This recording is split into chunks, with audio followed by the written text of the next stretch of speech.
Thanks everybody for coming. Obviously, we had the court hearing yesterday in front of the federal judge on the court-approved settlement agreement, and we want to take this opportunity today to talk a little bit about what happened and I think it's been reported pretty extensively, the latest independent monitors report and how encouraging it is for APD. We have Lawrence Rael here, the CAO for the city of Albuquerque. He's going to talk a little bit about it, and Chief Medina to talk a little bit about the impact on the morale. I think it was also gratifying to see that the judge actually picked up on that and was asking a lot of questions about how this latest monitors report is impacting morale at the Albuquerque Police Department. And we think that it's obviously very positive, along with a lot of other things we're doing here at the department. So to get things going, I'll have Lawrence Rael come up. Thank you. Thanks, Gilbert, and thank you all for being here. As Gilbert indicated, we had what's called IMR 15, which is the Independent Monitors Report before the federal judge on the CASA agreement. And this is an important milestone because this is one of, when you hear the 15, that shows that there's 15 reports that have been issued as it relates to this DOJ oversight of APD. This report, by far, is really sends a signal, a turning, if you will, of the page on the entire CASA program. APD achieved its highest levels of compliance to date, and that is really an important milestone for this department. As a result, nearly 1/4 of the oversight requirements that have been removed from the settlement agreement. That is a significant amount of, if you will, progress that really points that we are moving in the right direction. Simply put, APD has proven reforms in these areas that continue to show that the DOJ oversight will be reduced, and thus giving APD the ability to focus on other remaining challenges in our community. That's important, again, because of this compliance level and the work that APD has done. We are now able to begin to see that there is a light at the end of the tunnel, if you will, on this entire process.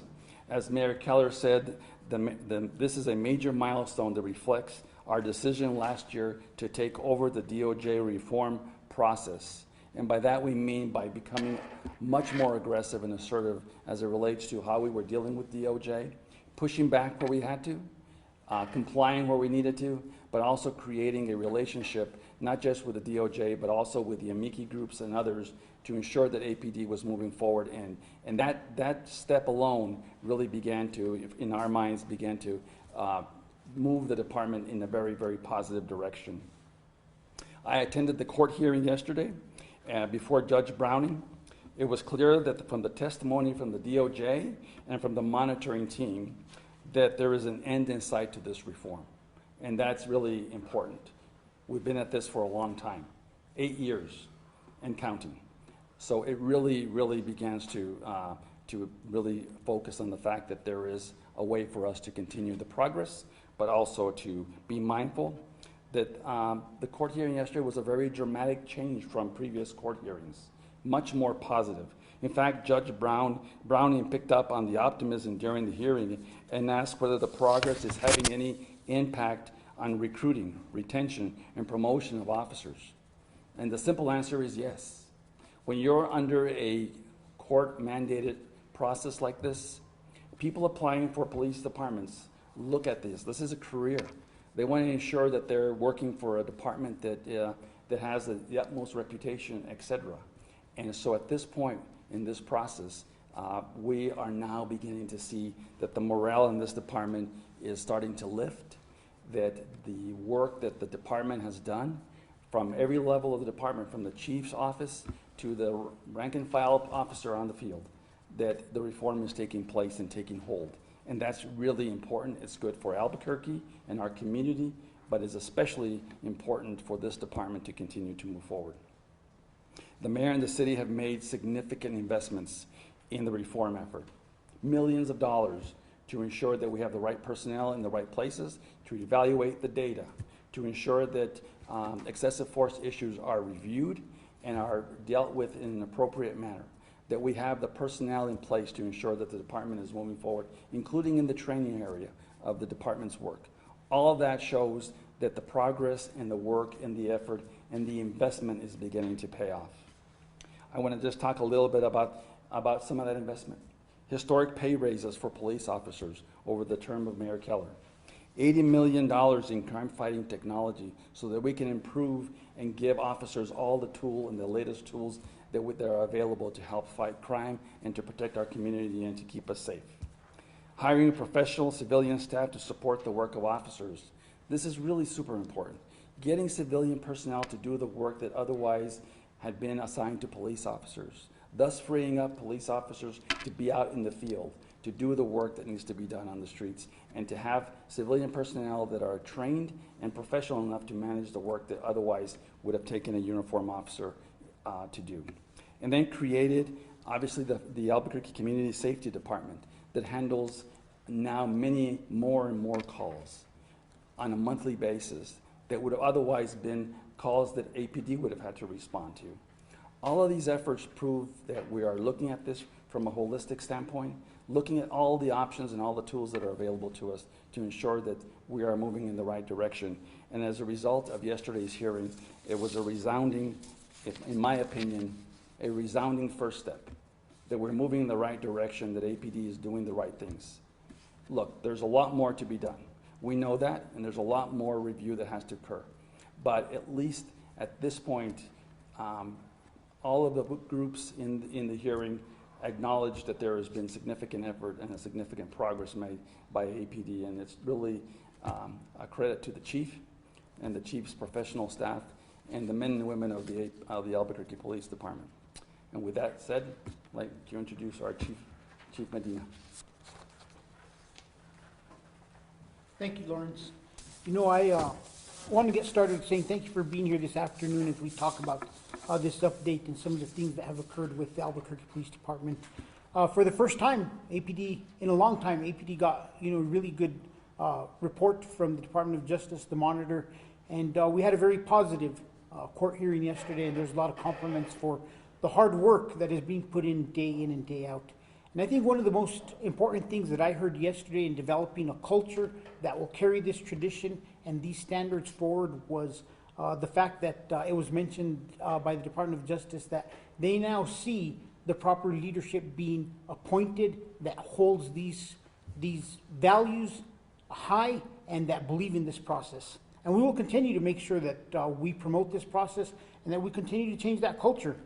But we also know that we also have to continue to support our officers while we reform. We've always known that it's a balance of ensuring that we're a functional, hard-working police department that gets results and at the same time do it in a constitutional manner that recognizes people's constitutional rights. With the positive news that came out a few weeks ago at the State of the City, almost immediately we started seeing an increase in our lateral applicants. This is an area that I had noted we had struggled, that we hadn't been getting tons of applications. And right now this morning, as I looked at the numbers, we had 4 seated for the next lateral academy. We had 6 in backgrounds and we had 11 others that were interested. So we know that a lot of these changes do help us with our recruiting efforts. I spoke about it yesterday, especially with laterals. And we're hoping that we could use this positive momentum to continue to move the department forward and increase the ranks. I also know that we have 242 people this morning when I looked, individuals who have submitted interest cards, and that is significantly up, and all this seems to be occurring since after the fact that a lot of these announcements were made at the State of the City. On the top of success we are seeing through the reform process, which has helped with retention, we are having aggressive recruiting efforts. We launched a successful video advertisement campaign that featured our diversity at APD, and we've heard from a lot of recruits that it made them feel more accepted at the Albuquerque Police Department and that they saw that we had a value to the diversity within our workforce. We have also focused efforts to highlight the benefits of being an officer with the Albuquerque Police Department. You know, recently, during this past 6 months, I've spent time both on the East Coast and the West Coast, and when we speak to officers and I explain to them our retirement process, I explain to them our take-home car process, the cost of a home within the city of Albuquerque, the county of Bernalillo. They see a lot of benefits and they talk about how they wish they had some of those benefits, and how those benefits truly are game changers for them, and they wish they would have seen those early in their careers. So we created flyers that we released last week, and it just kind of shows the comparison, you know, what a house, what a $500,000 house looks like in Albuquerque, 3,000 square feet on a quarter acre, and what it looks like in New York, 2-bedroom, 2-bath, 1,200 square foot apartment. What the gas price of somebody driving to work in California, which is $5.50 to $6 a gallon, and in Albuquerque it's free. You have a take-home car that's also can be used for off-duty use. We talk about tax rates. State income tax in the state of California 9.3, in the state of New Mexico 4.9. These are all big benefits, along with our retirement system, that shows that there are a lot of benefits and a lot of good things that can happen with our department if you come join our ranks. We're also just launched a new TikTok account as we hope to reach a broader, younger generation. We're trying to be as innovative as possible. It took us a while to get through and start really understanding and using social media, and you know, even the chief has a Twitter account. We're moving forward, and we're going to have a TikTok account that helps us with recruiting, because that is the number one platform that we're hearing other agencies are using to get the word out about recruiting. On top of our recruiting, we've been tracking discipline very closely. This is something that other agencies talk about. Lateral officers talk about the fear of getting in trouble and facing discipline. And I'm happy to say that over the last few months, data is showing suspensions have gone down dramatically, and the use of non-disciplinary action has increased. And I think this is important. Dr. Ginger himself yesterday, for the first time, really emphasized the fact that the Albuquerque Police Department should be utilizing discipline along with coaching and non-disciplinary corrective action. And I think that's important. That's something that we've long advocated for, and that's one of the compliments that I want to give to this process. Is our relationship in being able to work with the Justice Department and the monitoring team has brought us to this point where we're really looking to see what is the best for the city of Albuquerque and what is best for the Albuquerque Police Department, and this is a huge step forward for us. I'd like to highlight some other ways that we've made changes. Our professional staff is what we now refer to for our civilian employees. We're working to ensure that we're a good employer. We recognize that these civilian employees have really assisted us in taking over tasks that officers aren't able to do because of our shortage. These civilian employees, we're working to modify their work schedules. Some of them work 1 day from home, some are on 4-day schedules. We're trying to be a competitive business model type employer that attracts people and retains individuals. We've also seen a lot of retired officers coming back on contract because they like the direction the department is going. We have 2 very motivated officers retired that are working with our homicide unit, and the commander of the homicide section is nothing but pleased with the work these retired officers are putting in. They came back because they like the direction and they missed the job, and they want to start seeing how they could help again. New technology needs to be brought into the department. We talked about that yesterday. Think about it. 1/3 of our internal investigations include a component of a problem with body-worn camera. Either the video is not downloaded by the end of the subsequent shift, or the officer did not activate it in time. Through the use of technology and funding provided to us by this administration, we were able to develop a process where body cameras automatically download at substations, where body cameras turn on when you're within 1,500 feet of a call for service. That is huge when you think about the number of internal affairs investigations, somewhere near 500 a year, where one simple technology upgrade is going to eliminate hundreds of internal affairs cases for our officers. That is how we take human error out of this job, and we recognize that there are ways to ensure that our officers comply with policy, and I want to thank everybody who's invested in that. We're currently testing the automatic uploads. We started that about 2 weeks ago, and the geofencing, I'm told, will be in play hopefully by the end of August. We are working to ensure that we bring all the technology needed so that our officers continue to succeed, whether it's on following policy or criminal investigations. And we've talked about the $50 million investment that this administration has made into the Albuquerque Police Department. While the moods in the courtroom were positive, and we had a lot of positive remarks within the courtroom itself, there are still those individuals who have doubt in the Albuquerque Police Department, and will continue to work with these individuals. I want to thank City Council as a whole for their support. City Council has stood by us from the beginning. There's a lot of councilors, they ask tough questions, but at the same time, when we give the right answer, they acknowledge that we are moving in the right direction.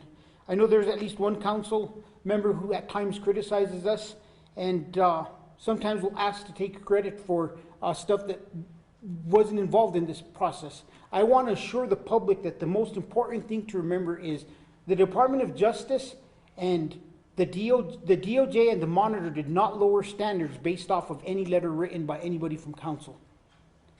The Albuquerque Police Department, its officers, its leadership has worked very hard to ensure that we meet the requirements of being in compliance, and it's not about pressures for us to be in compliance from any political area.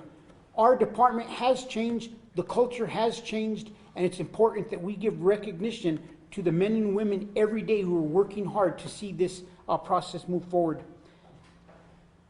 I know that there's a few individuals who had some concerns during this recent settlement agreement hearing about a recent incident involving our SWAT team.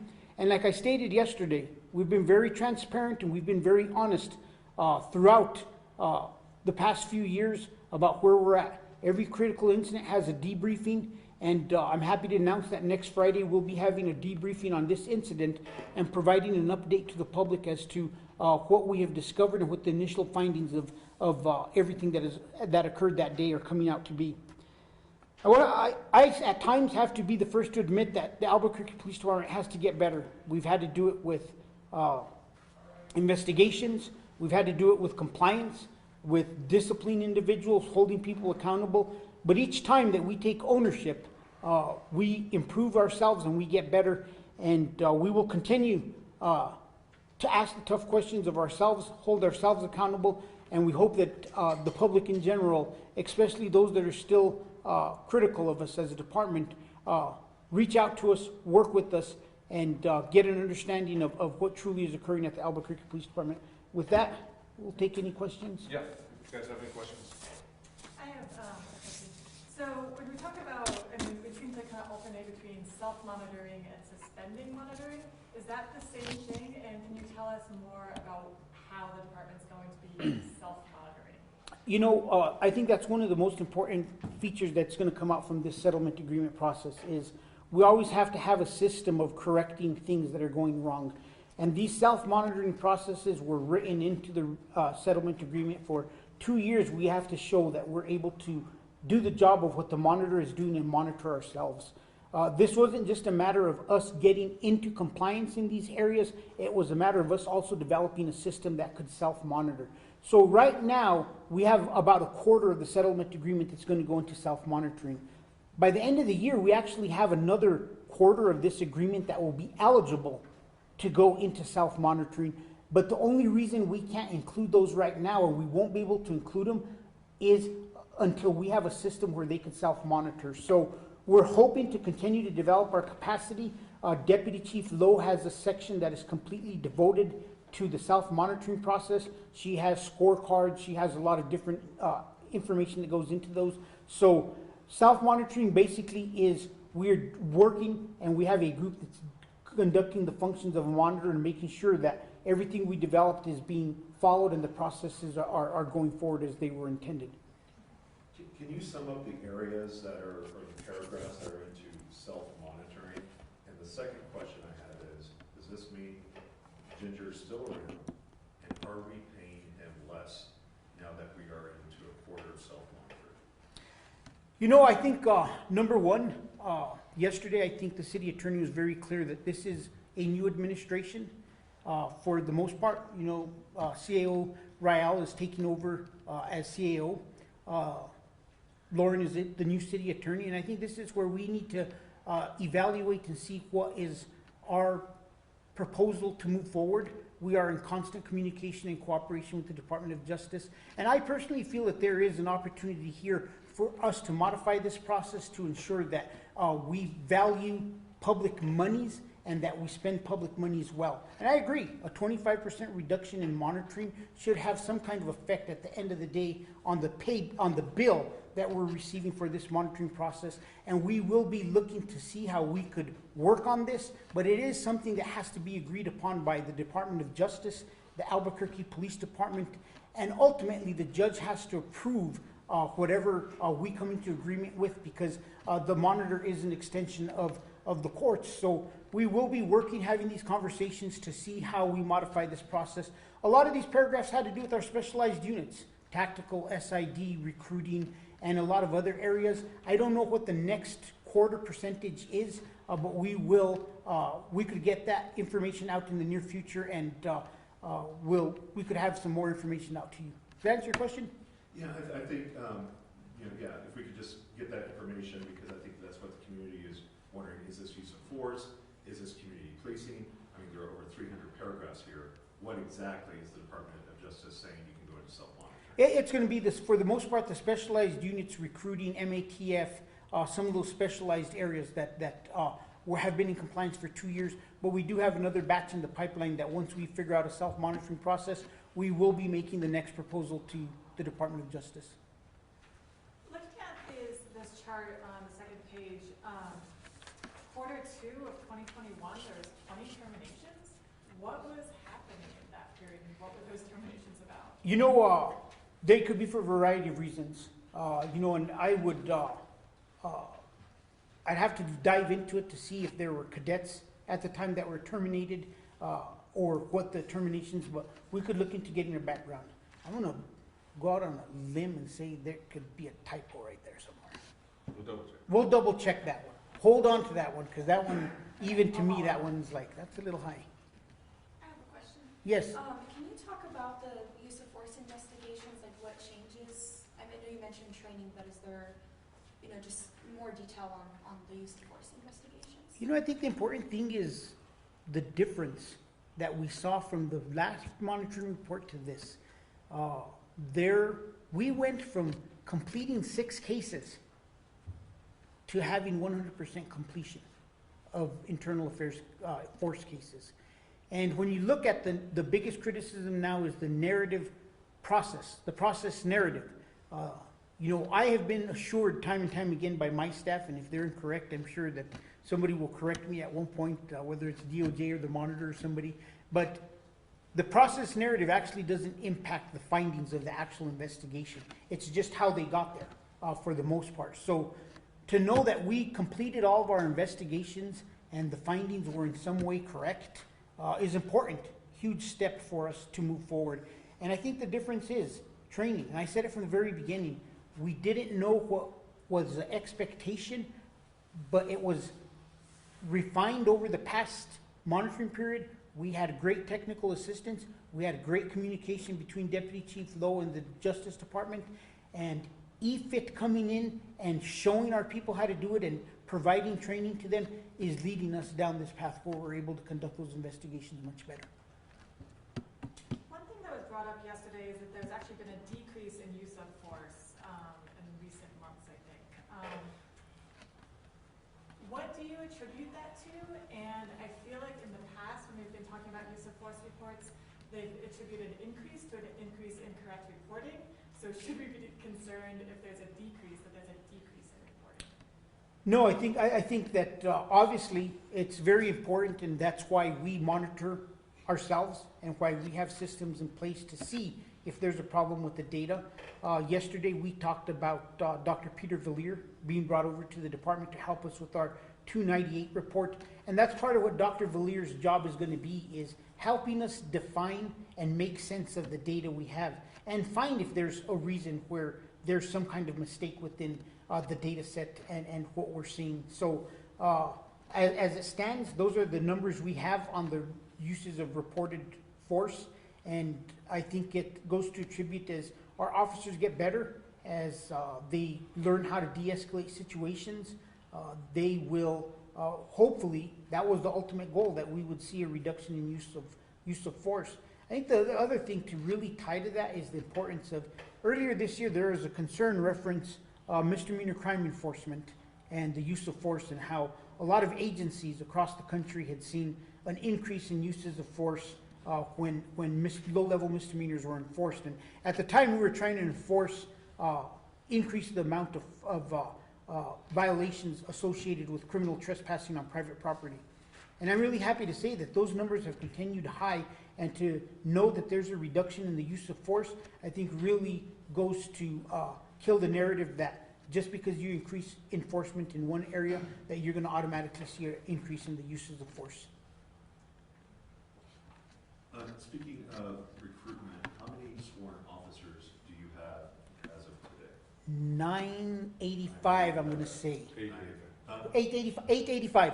885. Yes.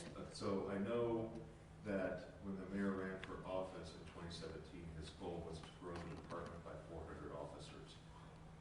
What incentives that you have mentioned now is different that's going to bring people here? I think there's a variety of things that are going to bring people here. I think that, number one, the success of a department, the success of an organization leads individuals to want to partake and be part of that organization. Look at your professional teams. When free agency opens up, the best teams get the best players.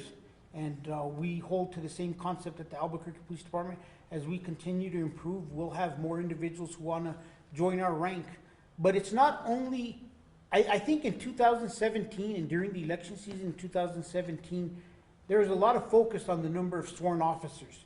Law enforcement has evolved greatly over the past 5 years, and we now recognize the importance and the role that a professional civilian staff can play.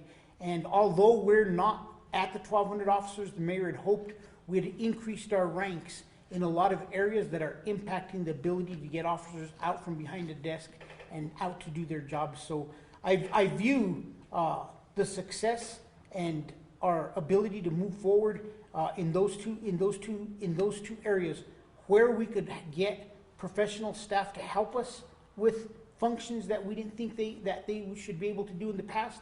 And number two, that as we build a stronger organization, people will want to come out here because the rest of it's covered. We are the best paid police department in the state of New Mexico. We have the best take-home car policy in the state of New Mexico. We're in the same retirement system as any other agency in the state of New Mexico. We're in the biggest city with the largest population in the state of New Mexico. So some of the things we're doing, I hope, will continue to build the strength of this department and people attract individuals to come here.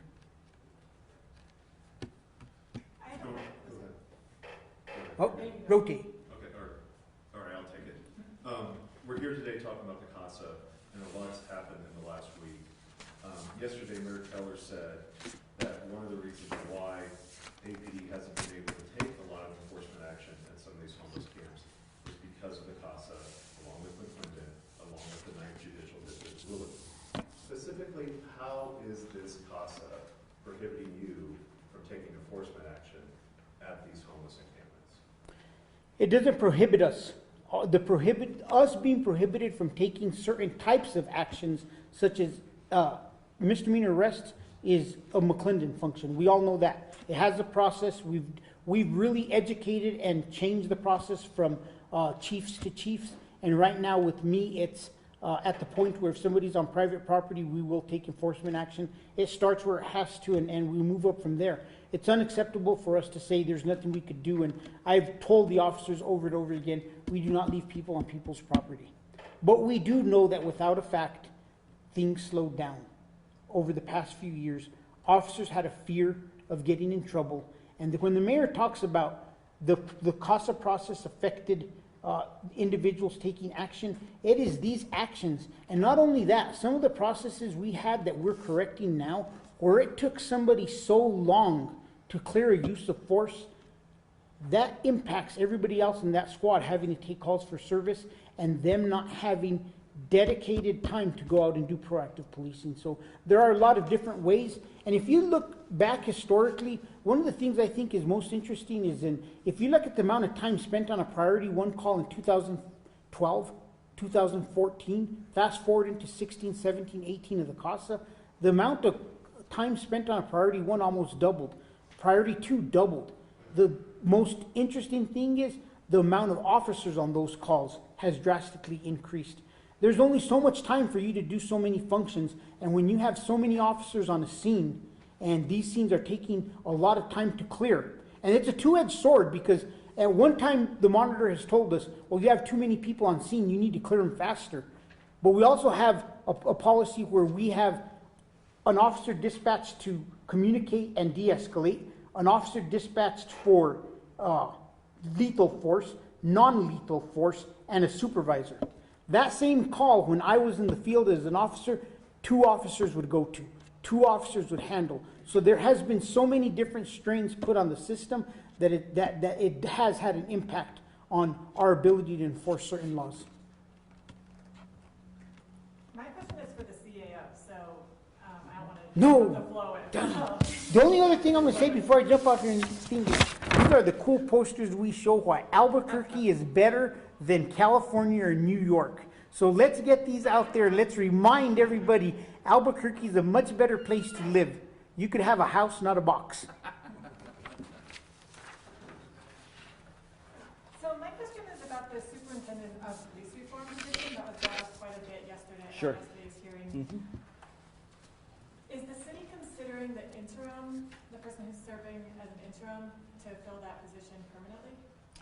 I would tell you that at this point, we are evaluating the entire structure. Keep in mind, as I said yesterday, right now, the superintendent function is not a requirement under CASA. What is a requirement is a structure to ensure that you have independence, if you will, review of these cases, and that you have transparency. That was our call about 2 years ago, maybe a year and a half ago, to hire a superintendent. And when Superintendent Stanley retired in December, we looked at the process again and recognized that there are some gaps in the process that we weren't quite getting to in terms of giving the department the full support. So we're evaluating all those options. Right now, Deputy Chief Garcia is acting in that role, and we are actively looking at restructuring it a bit so that we have a little bit more oversight. And going back to that point that the chief made, the auditing piece. One of the most important pieces of this entire process with CASA is that we self-monitor ourselves and create systems in place so that it's not the department taking care of itself and monitoring itself, but we have independent folks looking at it all the time. This role of superintendent, in our minds, down the road and in the future, will be that opportunity to have that independent oversight so that we have that opportunity. So we're looking at that because we believe that that's really a key for the long-term systemic and cultural change that needs to occur. Is the city thinking about doing away with that position? No, it would not be doing away with the role of the superintendent, but changing its function and its structure so that we provide more of a long-term sustainability piece to it. When it was announced as a way to have like an insider and an outsider, like someone Right. who's sworn and someone who's not. Obviously, Deputy Chief Garcia is sworn, he's very much Sure. an insider.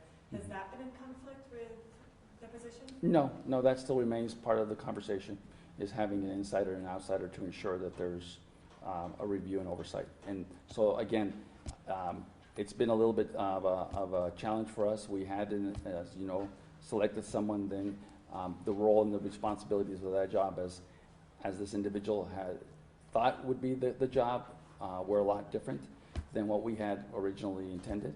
And so at the result, it didn't work out. So that's why we've taken a little more time to make sure that we're getting it right and restructuring it so that it makes sense. Okay. Is it possible that Garcia is going to be the permanent position? Like he seems like an insider, right? So like. Well, sure, you have him actually managing the process. And keep in mind, this is a police department, police officers reporting to to a structure. So there is going to be a superintendent. It will be independent, and that's not going to change.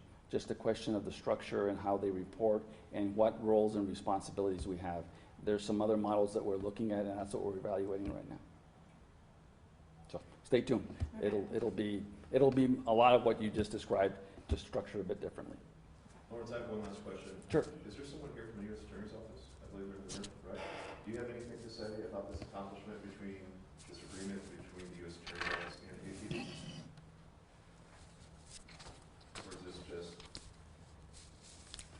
here, I mean, I don't want to answer for the U.S. Attorney's Office. You can talk to them separately, but as far as we're concerned, look, the conversation yesterday was a good conversation.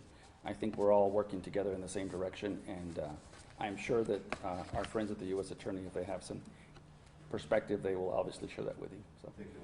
all right, thanks. All right, thanks, everybody. Thank you all for being here. Okay.